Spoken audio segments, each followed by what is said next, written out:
हे दोस्तों नमस्कार। एक बार फिर से स्वागत है आपके अपने यूट्यूब चैनल देव जी के ट्रिक्स में। तो दोस्तों हम यहाँ पर डेली की तरह रात 8:30 बजे यहाँ पर हिंदी का फुल टेस्ट लगाने वाले हैं, जहाँ पर प्रश्नों की संख्या यहाँ पर आपकी रखी गई है 50। और आज के टेस्ट में देखा जाए तो हम आपको गद्यांश भी सॉल्व कराएंगे, ताकि आप लोग यहाँ पर काउंट कर सके कि आप लोगों ने कितना यहाँ पर स्कोर खड़ा किया है। ठीक है, तो चलिए गुड इवनिंग, नमस्कार सभी को, जय हिंद, सभी को गुड इवनिंग, सभी को गुड इवनिंग। चलिए सभी लोग तैयार हो? चलो सभी लोग तैयार हो तो हम लोग स्टार्ट करते हैं। और यहाँ पर चलिए आवाज़ आ रही है? क्लियर है? क्लियर है ना? आवाज़ क्लियर हो तो बता दीजिए, ताकि बीच में दिक्कत ना हो किसी को। क्लियर है? तो चलिए स्टार्ट करते हैं। यहाँ पर आपका क्वेश्चन दिया गया है, कह रहे हैं यहाँ पर देखो गद्यांश दिया गया है, और बहुत ही छोटा गद्यांश है और प्यारा गद्यांश है ना, तो इसको हम लोग पढ़ेंगे। कह रहा है कि कुछ भी बन बस कायर मत बन, ठोकर मार पटक मत माथा, तेरी राह रोकते पाहन। पाहन मतलब क्या होता है? पत्थर होते हैं। कुछ भी बन बस कायर मत बन, लेन देन जीना क्या जीना, कब तक गम के आंसू पीना, मानवता ने तुझको सींचा, बहा युगों तक खून पसीना। बस इतना ही छोटा गद्यांश था। अब इसी में सब पूरा खेल है, सब क्वेश्चन यहीं से आपका बन जाएगा, है ना। तो देखो दिया गया है कि कवि क्या करने की प्रेरणा दे रहा है। तो चलिए जवाब दीजिए, चलिए जवाब दीजिए, कवि क्या करने की प्रेरणा दे रहा है। तो यहाँ पर क्या हो जाएगा? तो देखो यहाँ पर आत्मसमर्पण तो आपका है, ये कोई दिक्कत यहाँ पर नहीं है ना। क्या हो जाएगा इसका राइट आंसर? चलिए राइट आंसर बताइए क्या हो जाएगा इसका।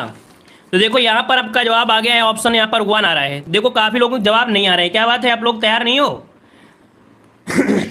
चलिए हम ही सॉल्व कर दें। तो देखिए यहाँ पर आपका जवाब हो जाएगा, कवि क्या करने की प्रेरणा दे रहा है, तो रुकावटों को ठोकर मारने की प्रेरणा दे रहा है। क्या बन जाएगा? ऑप्शन बन जाएगा ए नंबर, आपका जवाब राइट हो जाएगा। अगला क्वेश्चन दिया है, कवि के अनुसार किस प्रकार का जीवन व्यर्थ है। चलिए बताइएगा, कवि के अनुसार किस प्रकार का जीवन व्यर्थ है। तो अभी यहाँ पर बताया गया कि आप अपने जीवन में समझौतावादी, है ना, मतलब अगर कठिन कार्य कोई मिलता है तो आप उससे समझौता मत करिए कि चलो आज नहीं कल कर लेंगे, है ना। वही हमने आपको इसमें भी बताया है कि आप कभी भी ऐसा कभी मत करें कि मान लो कि कोई कठिन टेस्ट पेपर आ गया तो सोचो आज नहीं कल कर लेंगे, ऐसा नहीं है। तो ऑप्शन क्या हो जाएगा? B number. नेक्स्ट क्वेश्चन दिया है, इन पंक्तियों में कायर का अर्थ क्या है। चलिए यहाँ पर बताइए कायर का अर्थ क्या हो जाएगा। कायर मतलब क्या होता है? तो समझौतावादी। ऑप्शन क्या हो जाएगा? B number. अगला क्वेश्चन आपका दिया गया है, यहाँ पर दिया गया है कि इन पंक्तियों में कायर का अर्थ क्या है। चलिए यहाँ पर 3 का जवाब देना है, 3 नंबर में तो आपका हो ही गया है। चौथा नंबर आपसे दिया है, पाहन शब्द का पर्यायवाची क्या है। पाहन शब्द का पर्यायवाची, तो पाहन मतलब क्या होता है? पत्थर होता है। तो अभी हमने बताया पत्थर होता है, ऑप्शन बन जाएगा सी। अगला क्वेश्चन दिया है, कुछ भी बन बस कायर मत बन, कवि ने क्यों कहा है। क्यों कहा है आपसे यहाँ पर पूछा गया है। कह रहे हैं कि सर क्लास शुरू होने से पहले आप अपनी बिग फोटो स्क्रीन पे लगा दिया करो, आपके फोटो देख के बातें किया करें। अच्छा ये बात है। तो चलिए यहाँ पर 5 का क्या जवाब बन जाएगा? C number. यहाँ पर हो जाएगा कायर मनुष्य का जीवन क्या है? व्यर्थ है। तो ये तो रहा आपका गद्यांश। अब आते हैं हम लोग फुल स्पीड में अपने अवतार में आते हैं। चलिए जहाँ उपमेय स्वयं ही अपना उपमान हो वहाँ पर कौन सा अलंकार होता है। चलिए यहाँ पर 6 का जवाब दीजिए, जहाँ उपमेय स्वयं ही अपना उपमान हो वहाँ पर अलंकार कौन सा होता है। याद रखिए इसका राइट आंसर आपका बनेगा डी। अब क्या हो जाएगा? अनन्वय। इसका राइट आंसर आपका डी हो जाएगा, ठीक है ना। अगला क्वेश्चन दिया है, बुरे भाव से की गई संधि को क्या कहते हैं। चलिए बुरे भाव से जो की गई संधि होती है उसे क्या कहते हैं। तो यहाँ पर आपका जवाब आ रहा है ए नंबर। यहाँ पर हो जाएगा दुरभिसंधि। क्या हो जाएगा? दुरभिसंधि। इसका राइट आंसर आपका ए हो जाएगा, ठीक है। अगला क्वेश्चन दिया है, बाखूबी में कौन सा समास है। बाखूबी में समास पूछा गया है, बाखूबी में कौन सा समास हो जाएगा। तो देखो यहाँ पर दिया गया है क्या, यहाँ पर है आपका खूबी, और बा शब्द क्या दिया है? इसका उपसर्ग दिया है। जब भी कभी उपसर्ग होता है तो क्या होता है? अव्ययीभाव समास होता है। तो बिल्कुल जवाब क्या हो जाएगा? यहाँ पर बन जाएगा ए नंबर। चलिए बहुत ही फास्ट तरीके से यहाँ पर आंसर आ रहे हैं। क्वेश्चन देखते हैं और अगले वाले क्वेश्चन का आप लोग जवाब देते हो। क्या बात है, बहुत ही बेहतरीन तैयारी है। चलिए निम्नलिखित में से केतु का पर्याय नहीं है। केतु का पर्याय नहीं है, देखो यहाँ पर नहीं शब्द दिया है, इतना भी स्पीड में मत भागिएगा। देखो केत मतलब झंडा होता है, केत मतलब पताका होता है, केत मतलब निशान होता है, लेकिन ग्रह नहीं होता। तो ऑप्शन डी हो जाएगा। नेक्स्ट क्वेश्चन दिया है, जो प्राप्त ना हो के लिए एक शब्द आपको बताना है। जो प्राप्त ना हो, और जो प्राप्त ना हो उसके लिए बोलते हैं अलभ्य। क्या बोलते हैं? अलभ्य बोलते हैं। इसका राइट आंसर बनेगा आपका बी नंबर हो जाएगा। अगला क्वेश्चन दिया है, इनमें से किस शब्द में इल प्रत्यय आपका नहीं है। चलिए कह रहे हैं इनमें से किस शब्द में इल प्रत्यय नहीं है। चलिए सभी ऑप्शन में देखिए जल्दी से। तो कह रहा है जटिल, है ना, ठीक है, स्नेहिल और आपका फेनिल। यहाँ पर देखो शामिल। अगर हम आपसे ये बोले कि मेल आपका निकाल बोलोगे तो क्या निकलेगा, शाम को देखो ये निकालोगे तो कुछ नहीं निकलेगा। मतलब इसका ऑप्शन क्या बनेगा, बी नंबर आपका जवाब राइट हो जाएगा। क्लियर हो गया है। चलिए लाइक शेयर का भी ध्यान रखिए, सब लोग लाइक शेयर का ध्यान रखिए। जैसे टाइम का ध्यान रखते हैं, खाने का ध्यान रखते हैं, तो लाइक का भी ध्यान रखा करें। चलिए शरीर के लिए सही पर्यायवाची वाले पंक्ति को चुनना है। शरीर के सही पर्यायवाची कौन हो जाएंगे। आज आपको 50/50 लाना है, याद रखिएगा। इसीलिए हमने गद्यांश को सॉल्व कर दिया है ताकि कोई बहाना ना हो आपका, ठीक है। 50/50 लाना है। चलिए देखो शरीर के पर्यायवाची में कौन सा होता है। यहाँ पर तन हो गया, देह हो गया और गात।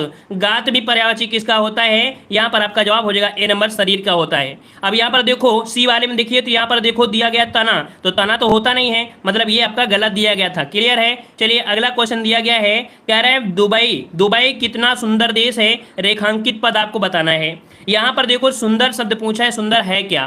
तो भाई सुंदर क्या है, यहाँ पर एक क्या है गुण, और गुण क्या है, एक विशेषण होता है। मतलब यहाँ पर जो आपका बनेगा 13 का, वो आपका बन जाएगा यहाँ पर विशेषण। लेकिन कैसा विशेषण है, कैसा विशेषण है, ये आपका विधेय विशेषण है। कैसा है, विधेय विशेषण है। 13 का ऑप्शन क्या बनेगा, यहाँ पर डी नंबर आपका हो जाएगा, ठीक है। विधेय विशेषण आपका है यहाँ पर। अब यहाँ पर देख सकते हैं अगले पॉइंट को, पॉइंट आपसे अगला पूछा है, जिसका जन्म पहले हुआ हो उसके लिए शब्द क्या प्रयोग किया जाएगा। जिसका जन्म पहले हुआ हो उसे क्या कहते हैं। तो देखो यहाँ पर 14 नंबर में काफी लोगों ने जवाब बहुत ही जल्दी दे दिया है, अग्रज हो गया है। यहाँ पर ऑप्शन क्या हो जाएगा, सी अग्रज बोलते हैं, मतलब अग्रधन। अग्रधन क्या हो जाएगा, यहाँ पर आपका बन जाएगा अग्रधन जा, है ना। तो आपका जवाब बनेगा सी नंबर। नेक्स्ट क्वेश्चन दिया है कि तुम वाक्य को सरल बताइए, मतलब इस वाक्य को सरल आपको करना है। कह रहा है तुम बाहर गए और वह रोने लगा। यहाँ पर और शब्द जो आपका है ये आपसे पूछा है, कह रहा है इस वाक्य को सरल वाक्य में बदलना है ना। वैसे ये सरल वाक्य तो है नहीं है, सरल वाक्य में क्या बन जाएगा, तो देखिए भाई कौन सा बन जाएगा, तुम्हारे बाहर जाते ही वह रोने लगा। कौन सा बनेगा, ऑप्शन देखो यहाँ पर बहुत ही लोगों ने बहुत ही तीव्रता के साथ, शीघ्रता के साथ इस क्वेश्चन को आपने सॉल्व किया है। ऑप्शन सी इसका जवाब राइट हो जाएगा। चलिए आगे बढ़ते हैं। क्वेश्चन दिया है किस शब्द में अ उपसर्ग का प्रयोग हुआ है। किस शब्द में अ उपसर्ग का प्रयोग हुआ है, यहाँ पर जवाब देना है। सही आंसर इसका क्या हो जाएगा। चलिए देखो यहाँ पर दिया है अवश्य, अवचन, अवाप्ति और आपका अवध्य। तो बताइए अव का प्रयोग कहाँ पर किया गया है, 16 नंबर में। तो देखिए यहाँ पर दिया गया आवश्यक, ये तो आपका इसमें नहीं है, यहाँ पर भी नहीं है, तो आपका दिया है अव। अवपाप्त देखो यहाँ पर दिया गया है कौन सा, ये वाला देखेंगे तो आपका जवाब क्या बन जाएगा, सी नंबर आपका हो जाएगा। मतलब ये जो टूटेगा किस प्रकार से टूट कर निकलेगा, इसका बनेगा अव। अव और साथ में क्या निकलेगा, इसमें से निकलेगा आपती। क्या निकलेगा, आप्त निकलेगा। तो आपके पास जवाब क्या निकला, सी नंबर आपका हो गया, ऑप्शन आपके पास मिल गया। चलिए आगे बढ़ते हैं। क्वेश्चन दिया है प्रवृत्ति का निम्न में से कौन सा सही विलोम शब्द है। चलिए बताइए प्रवृत्ति का विलोम शब्द क्या होता है। प्रवृत्ति का विलोम, प्रवृत्ति का विलोम होता है क्या, निवृत्ति हो जाएगा। क्या, निवृत्त, इसका ऑप्शन बनेगा डी, निवृत्त इसका जवाब राइट हो जाएगा। चलिए आगे बढ़कर देखते हैं। क्वेश्चन दिया गया है निम्न में से किसमें विरोधाभास अलंकार का बोध हुआ है। हमने अलंकार का बेहतरीन वीडियो बना दिया है, तो आप लोग प्लेलिस्ट में देखिएगा। यहाँ पर विरोधाभास अलंकार है, एक दूसरे का विरोध करता हुआ दिख रहा होगा। तो देखो यहाँ पर आपका दिया गया कौन, वीरा है अथवा यह वरदान। ऐसा तो नहीं है विरोध कर रहा है, ऐसा तो नहीं है। लेकिन यहाँ पर देखो दिया है प्रियतम को समझा पा कामनी ना जा सकी ना ठहर सकी। देखिए यहाँ पर दिया है ना जा सकी है ना ठहर सकी है, पहले जाने की बात कर रही है फिर ठहरने की बात। मतलब आपका जवाब क्या हो जाएगा, डी, विरोधाभास अलंकार। यहाँ पर जवाब हो जाएगा डी। नेक्स्ट क्वेश्चन दिया है कि जिस विकारी शब्द से संज्ञा की व्याप्ति मर्यादित होती है उसे क्या कहते हैं। चलिए जिस विकारी शब्द से संज्ञा की व्याप्ति मर्यादित होती है उसे क्या कहा जाता है। चलिए 19 का जवाब लॉक करना है। 19 का ऑप्शन क्या बनेगा, इसे बोलते हैं विशेषण, है ना। जिस विकारी शब्द से संज्ञा की व्याप्ति होती है, तो याद रखिएगा यहाँ पर जवाब क्या हो जाएगा, डी नंबर। मतलब कह सकते हैं कि अगर आपका विशेषण है तो संज्ञा जरूर होगा, बिना संज्ञा के विशेषण नहीं बन सकता है। ये भी पॉइंट आपको याद रखना है कि बिना संज्ञा के विशेषण नहीं हो सकता है, ठीक है ना, बिना संज्ञा के विशेषण नहीं हो सकता है। चलिए आगे बढ़ते। क्वेश्चन दिया है कलई खुलना मुहावरे का भावार्थ क्या है। कलई खुलना मुहावरे का अर्थ आपसे पूछा गया है।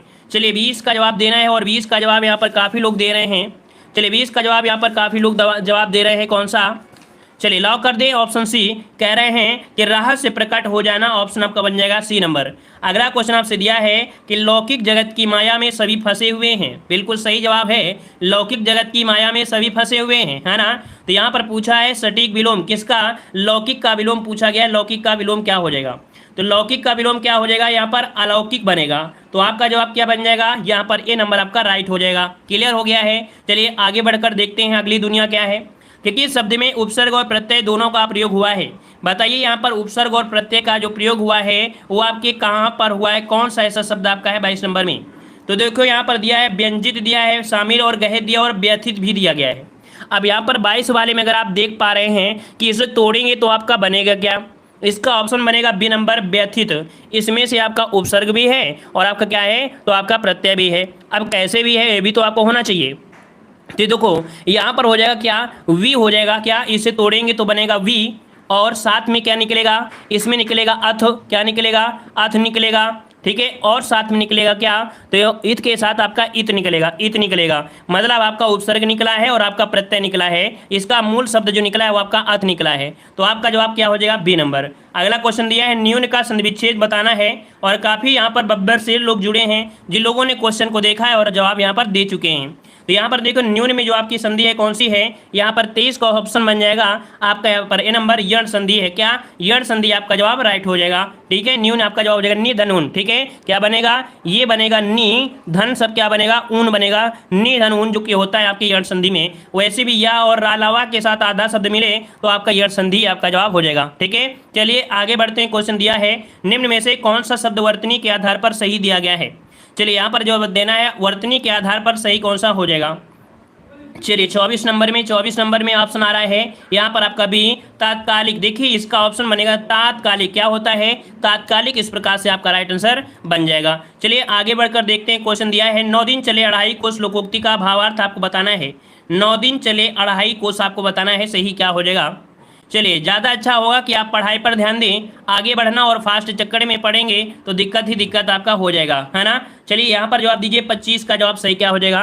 तो देखिए 25 का ऑप्शन बन जाएगा क्या, तो यहाँ पर हो जाएगा 9 दिन चले अढ़ाई कोस, मतलब काम करने की धीमी जो गति है वो कैसी है, बहुत धीमी है। तो ऑप्शन क्या हो जाएगा, ए नंबर आपका राइट हो जाएगा, ठीक है। चलिए आगे बढ़ते हैं। क्वेश्चन दिया है निम्न में से कौन विराम चिन्ह का प्रकार नहीं है। विराम चिन्ह का प्रकार आपसे नहीं पूछा गया है, कौन सा नहीं है। तो देखो यहाँ पर 26 नंबर में आपसे यहाँ पर दिया गया है कौन सा पॉइंट, तो आपका निर्देशन भी आपका होता है ना। वहीं पर देखा जाए तो लाघव भी होता है, विवरण भी होता है, लेकिन उपदेशक कोई भी आपका विराम चिन्ह नहीं होता है। तो ऑप्शन क्या हो जाएगा, यहाँ पर आपका सी नंबर हो जाएगा। अगला क्वेश्चन आपसे दिया गया है, यहाँ पर दिया गया है क्या, कह रहा आपसे मनगढ़ंत का सही सामसिक विग्रह बताइए। मनगढ़ंत, है ना। कह रहे आज नेट में बहुत इशू है, तो भाई नेट तो बहुत अच्छा चल रहा है, कोई दिक्कत नहीं है, है ना। आज गर्मी भी नहीं है। चलिए बताइए मनगढ़ंत का सही सामसिक विग्रह बताइए 27 नंबर में। तो 27 को ऑप्शन हो जाएगा मन से गढ़ा, है ना। क्या हो जाएगा, मन से गढ़ा, मतलब ऑप्शन बन जाएगा यहाँ पर बी नंबर। ये तत्पुरुष समास में कौन सा, करण तत्पुरुष समास में, किसमें, करण तत्पुरुष समास का है। ऑप्शन क्या बनेगा, यहाँ पर आपका बन जाएगा बी नंबर। क्लियर है। चलिए आइए अगले क्वेश्चन को आते हैं, क्वेश्चन की ओर आगे बढ़ते हैं। क्वेश्चन दिया है निम्न में से शुद्ध वाक्य इनमें से कौन सा है। शुद्ध वाक्य देखते हैं कौन सा हो जाएगा 28 नंबर में। तो देखो दिया है भारत कभी ब्रिटेन के अधीन था, दिया गया है ना। कह रहा है भारत कभी ब्रिटेन के अधीन दिया है, अधीन ऐसे लिखा है ना। अब देखिए यहाँ पर निरपराध, यहाँ पर निरपराधी दिया है, व्यक्ति को दंड नहीं, निरपराध भी है और आपका दंड भी है। यहाँ पर देखो उसे पैतृक संपत्ति में हिस्सा नहीं मिला, कौन, यहाँ पर देखिए ऑप्शन कौन सा, डी नंबर पे आइए, डी नंबर पर फोकस करिए तो आपको समझ मिल जाएगा। मतलब यहाँ पर शुद्ध वाक्य कौन सा है, शुद्ध वाक्य यहाँ पर उसे पैतृक। देखो यहाँ पर हमको ऐसा लग रहा है कि कुछ आपका दिक्कत इसमें ये क्वेश्चन पूछा गया है। क्वेश्चन इसमें ये होना चाहिए कि इसमें से शुद्ध वाक्य जो अशुद्ध वाक्य पूछना चाहिए था, है ना। अशुद्ध वाक्य पूछना चाहिए था। मतलब इस क्वेश्चन में क्या है, यहाँ पर दिक्कत है, क्वेश्चन होना चाहिए इनमें से अशुद्ध वाक्य कौन सा है, क्योंकि पहला वाला जो पॉइंट है आपका सही लिख रहा है, अधीन इसी प्रकार से होता है, निरपराधी भी सही लिखा होता है ना। मतलब ये भी सही है, ये भी सही है, तो गलती कहाँ पर है, ये जो आपकी गलती थी डी वाले में। यहाँ पर डी वाले में होना क्या चाहिए था, तो यहाँ पर पैतृक होना चाहिए, क्या, पैतृक होना चाहिए, पैतृक। तो मतलब ये है कि आपके 3 सही थे, लेकिन यहाँ पर दिक्कत किसमें थी, इसमें आपकी दिक्कत थी, तो ये आपका अशुद्ध था। अब यहाँ पर पैतृक लगाएंगे तो शुद्ध हो जाएगा। समझ में आ गया ना। चलिए आते हैं। सर ब्लॉक किया मुझे, सो रहे हो क्या, कह रहे हैं ब्लॉक किया होता किसी को तो आपकी कमेंट नहीं आ रहे होते, है ना। याद रखिएगा कि अगर हम ब्लॉक किए होते तो आपके पास जो कमेंट आ रहे हैं तो कमेंट नहीं आ रहे हो, है ना। सपने में हो तो सपने से जाग जाइएगा, और सपने में अगर नींद आ रही है तो दोबारा से सो जाइए तो ज़्यादा ही अच्छा होगा।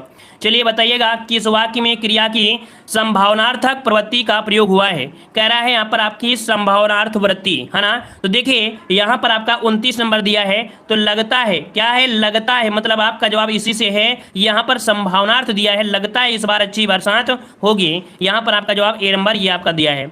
अगला दिया गया है यहाँ पर डिसबर्सिंग अथॉरिटी के लिए सही परिभाषित शब्द क्या हो जाएगा।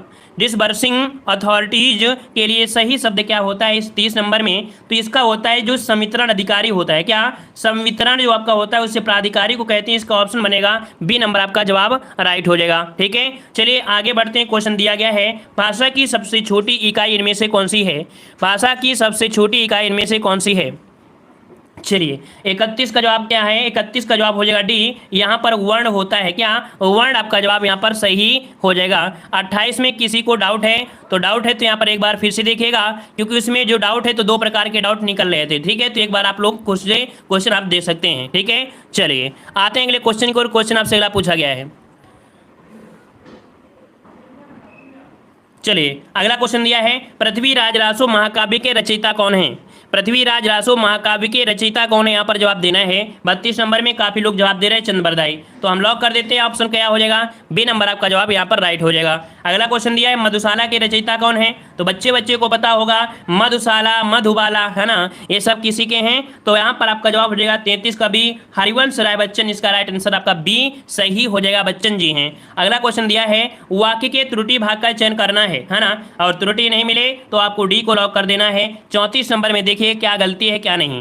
कह रहा आपसे मुझे कल 2 किलो लीची खरीदने हैं, तो लीची दिया है लीची, और लीची जो आपकी स्त्रीलिंग में है तो खरीदनी प्रयोग करना चाहिए। क्या खरीदनी प्रयोग करना चाहिए, मतलब आपका जो डाउट है वो आपके सी वाले में थी। ठीक है, चलिए आगे बढ़ते हैं। क्वेश्चन आपसे अगला पूछा गया है, कह रहा है नीचे दिए गए प्रश्न में आपका 1 और 6 जो आपका निश्चित है यार अलावा को क्रम से आपको व्यवस्थित करना है। यहाँ पर आपके तुलसीदास के बारे में आपसे बोला गया है। तो यहाँ पर देखो तुलसीदास की सामने आपको इस प्रकार से दिया गया है, ऐसे दिया गया है, तो आपको दिख नहीं रहा होगा, और दिख नहीं रहा हो तो हम क्वेश्चन को आगे बढ़ा देते हैं, क्योंकि इस प्रकार के क्वेश्चन आप लोग सॉल्व करते रहते हैं।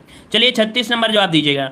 अमूल और आपका अमूल्य इनमें से बताइए क्या हो जाएगा। देखो दिया है अमूल और आपका अमूल्य। देखिए यहाँ पर 36 नंबर में, 36 में देखो दिया गया अमूल मतलब होता है, अमूल मतलब होता है क्या जड़ रहित, और अमूल्य मतलब होता है क्या कीमती होता है। तो क्या जवाब बन सकता है, ऑप्शन बन सकता है यहाँ पर आपका सी नंबर, है ना। चलिए क्लियर, यहाँ पर देखो जकड़ रहित लिखा है, जड़ रहित नहीं लिखा है, जकड़ रहित। कुछ लोग जवाब ए दे रहे हैं। ठीक है, चलिए अगला क्वेश्चन दिया गया है कि आश्रित उपवाक्य के कितने भेद होते हैं। आश्रित उपवाक्य के जो भेद होते हैं वो कितने आपके भेद होते हैं, क्वेश्चन आपसे पूछा गया है। तो चलिए 37 नंबर में लॉक करिए अगर आपको आ रहा है। तो यहाँ पर देख सकते हैं 37 नंबर में का जवाब बनेगा आपके 3 होते हैं। क्या 3 होते हैं, कौन कौन होते हैं, तो एक होता है संज्ञा उपवाक्य, क्या संज्ञा उपवाक्य, दूसरा होता है विशेषण उपवाक्य, तीसरा होता है क्रिया विशेषण उपवाक्य। इस टॉपिक को अच्छे से पढ़ लीजिएगा, बहुत कंफ्यूज करता है। ऑप्शन डी हो जाएगा। अगला है निम्न में से कौन देशज शब्द है। कौन देशज शब्द है, देशज शब्द मतलब जिसका जन्म देश में हुआ हो, देश पे उत्पन्न हुआ हो। तो यहाँ पर 38 नंबर में क्या बन सकता है, चलिए जवाब दीजिए 38 नंबर में। तो देखिए 38 नंबर का जवाब आ गया है ए नंबर जूता। जूता आपका देशज है, क्या जूता देशज शब्द है, जन्म है। चलिए यहाँ पर देखो दिया गया जूता दिया है, कीमत दिया है, हैजा दिया और आपका देहात दिया है, तो क्या जवाब बनेगा। चलिए सभी का जवाब आ चुका है। अगले क्वेश्चन को बढ़ते हैं। क्वेश्चन दिया है जालक का तद्भव क्या होता है। जालक का तद्भव क्या होता है, चलिए राम राम भाई, राम राम, टाइम से जुड़ा करें। चलिए टाइम से जुड़ा करें और टाइम से किसी को डिस्टर्ब ना करें, ठीक है ना। मतलब जो आपका टाइम पता है कि नहीं, जो क्लास होती है वो आपकी फिक्स टाइम होती है 8:30 बजे, और आप किसी को कॉल करेंगे तो डिस्टर्ब हो जाएंगे ना। तो ये सोच समझकर आपको समझना चाहिए कि कोई कॉल उठा नहीं सकता है, तो इसलिए टाइम से सब कुछ ध्यान रखा करें, टाइम से, ठीक है। पढ़ाई के समय पढ़ाई किया करें टाइम से। चलिए बताइएगा जालक का तद्भव क्या है, यहाँ पर जवाब देना है जालक का तद्भव। तो जो जालक का तद्भव हो गया है 39 नंबर में, यहाँ पर ये नंबर झरोखा होता है। क्या झरोखा होता है, ऑप्शन क्या हो जाएगा, यहाँ पर ये हो जाएगा। अगला क्वेश्चन दिया है एक तत्सम शब्द आपका कौन सा है। यहाँ पर देखो पूछा गया तत्सम आपको दिया गया है, क्या दिया गया है, तत्सम आपका दिया गया तत्सम। चलिए तत्सम आपको बताना है, सही जवाब क्या हो जाएगा, सही जवाब देना है एक तत्सम शब्द क्या है 40 नंबर में, 40 नंबर आपको देना है, सही जवाब क्या हो जाएगा, चलिए यहाँ पर 40 का जवाब आ गया है बी नंबर। देखो विनती, जो विनती है वो आपका क्या है, आपका तत्सम है। बी नंबर आपका जवाब राइट हो जाएगा, ठीक है ना। चलिए यहाँ पर आपसे अगला क्वेश्चन पूछा गया है कि निम्न में से कौन सा संयुक्त व्यंजन नहीं है, कौन सा संयुक्त व्यंजन नहीं है, आपको जवाब देना है 41 नंबर में। तो देखिए 41 नंबर में आपका दिया गया संयुक्त व्यंजन होते हैं 4, कितने, 4 होते हैं। छत्र ज्ञ, यहाँ पर जो सा दिया है ये इसमें से आपका नहीं आता है, तो आपका जवाब क्या बन जाएगा, यहाँ पर आपका राइट आंसर आपका बन जाएगा यहाँ पर आपका बी नंबर। चलिए काफ़ी लोग यहाँ पर जवाब दे रहे हैं, कह रहे हैं भैया 38 नंबर हमने आंसर लॉक नहीं किया है। कुछ लोग जवाब दे रहे हैं आंसर लॉक नहीं किया है, तो देखो हमने आंसर यहाँ पर 38 वाले में कह रहे लॉक नहीं किया। तो देखो यहाँ पर आपका जो जूता है, जैसे हमने बताया था ऐसे शब्द देशज शब्द होते हैं जिनका अता पता नहीं होता है कि इनका उत्पत्ति कहाँ हुई है, जैसे कि लोटा, कटोरा, ढोंगा, डिबिया, खिचड़ी, खिड़की, पगड़ी, है ना, और चषक, चिड़िया, जूता, ठेठ, ठुमरी, तेंदुआ, फुनगी, कलैया, वलैया, दैया, सब ये सब आपको मिलेंगे। समझ में आ गया ना, तो ये आपका इसमें हो जाएगा। चलिए मतलब हमने आंसर नहीं, निशान नहीं लगाया तो आप लोग कन्फ्यूज हो गए थे। चलिए अगला क्वेश्चन बताइए, वर्णमाला किसे कहते हैं? वर्णमाला किसे कहते हैं, यहाँ पर जवाब दीजिएगा। चलिए यहाँ पर आपका जवाब देना है 42 नंबर में। तो देखो 42 का ऑप्शन क्या हो जाएगा, वर्णों के व्यवस्थित समूह को क्या बोलते हैं, वर्णमाला कहते हैं, ठीक है ना। चलिए आगे बढ़ते हैं। क्वेश्चन आपसे अगला दिया है, सीता जी के नयन रामचंद्र के चकोर भये पंक्ति में कौन सा रस है? चलिए बताइएगा यहाँ पर सही क्या हो जाना चाहिए, सीता जी के नयन, है ना।